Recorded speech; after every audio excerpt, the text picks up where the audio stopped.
Hello again, folks. This is Twilight Dawn, and I decided I'd actually stay on topic for once.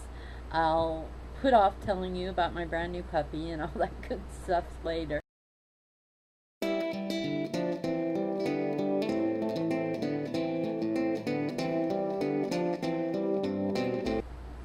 Basically, I decided I'd kind of start at the beginning, which is logical. Um, I guess being bipolar, when I was a child, I mostly felt like a jigsaw piece that didn't quite fit the rest of the puzzle. I had no idea why at the time or anything. I was brought up in a middle to upper class home. Very nice, loving parents. I had altogether two grandmas, two grandpas, two great grandmas, one great grandpa, and even one great great grandma who sadly passed away when I was just a few months old.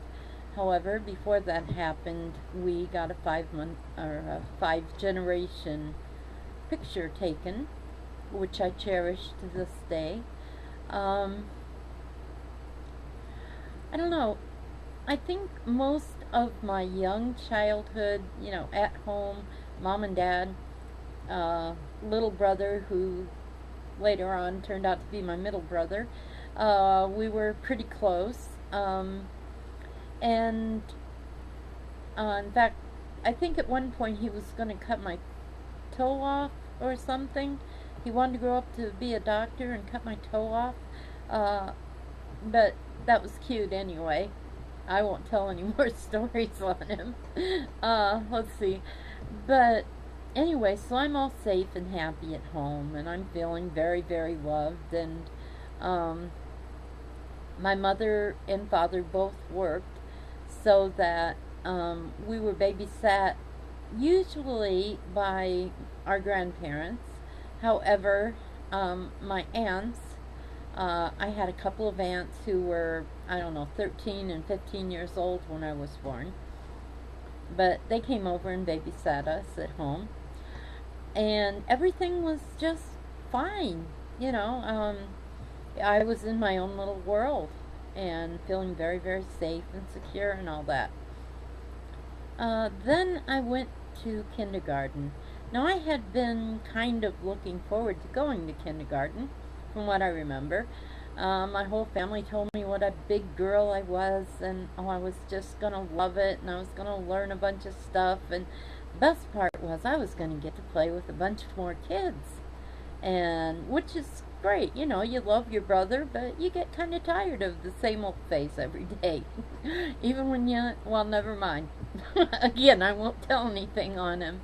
Uh, I think an awful lot of the problem was once I began going to school, I somehow didn't fit in there. And the kids didn't really seem that thrilled with playing with me. It seems like there were cliques even in kindergarten, which sounds ridiculous. The teacher seemed a little bit cold and somewhat frustrated that um, I didn't fit in with the rest of the kids. It really sounds weird, but I do remember crying all the way home many, many, many days. Just thinking, life was just always going to be terrible because, it was so different than it was when I was just at home. Um, so, more or less, after kindergarten, things just got progressively worse. Um, I could go on and on about that, and I might go into it a little bit more later. But basically, um, my mood swings were such that I think I spooked the other kids. I'm not sure. Maybe one day I was crying, maybe some days I was even very angry and yelling at them.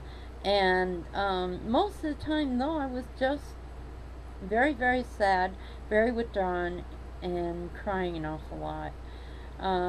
People started making fun of me, as kids will when another child has an anomaly.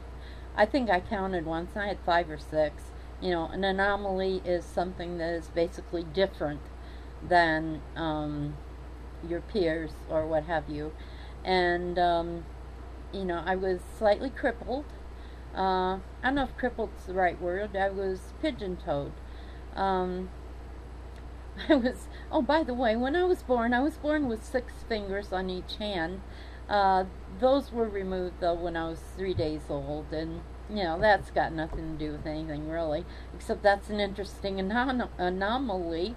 Um, I think it was genetic. I think my dad had that, and I guess a great grandfather, from what I understand, had 6 toes. It's, you know, interesting thing, genetics. In fact, at one point, I'm probably going to be talking more about bipolarism and genetics. Um, I guess I really kind of promised myself I'd stick to 6 minutes or so for this one, folks. So I'm sorry if I go a little bit over. Uh, I will continue this because A, I like it. B, hopefully it might help somebody if anyone has ever felt like this. Again, when I go into things, particularly getting into my teenage years, that might strike a chord, and you know, maybe you won't feel so alone. You know, that's a horrible feeling. You know, and I'm 50 now, and I found out that I'm not alone. Besides having a lot of peers who have some problems, I still have the same family that loves me very much. I also have a new puppy who I'm still going to stick in there somewhere and talk about. Love you all. I'll see you later. Bye.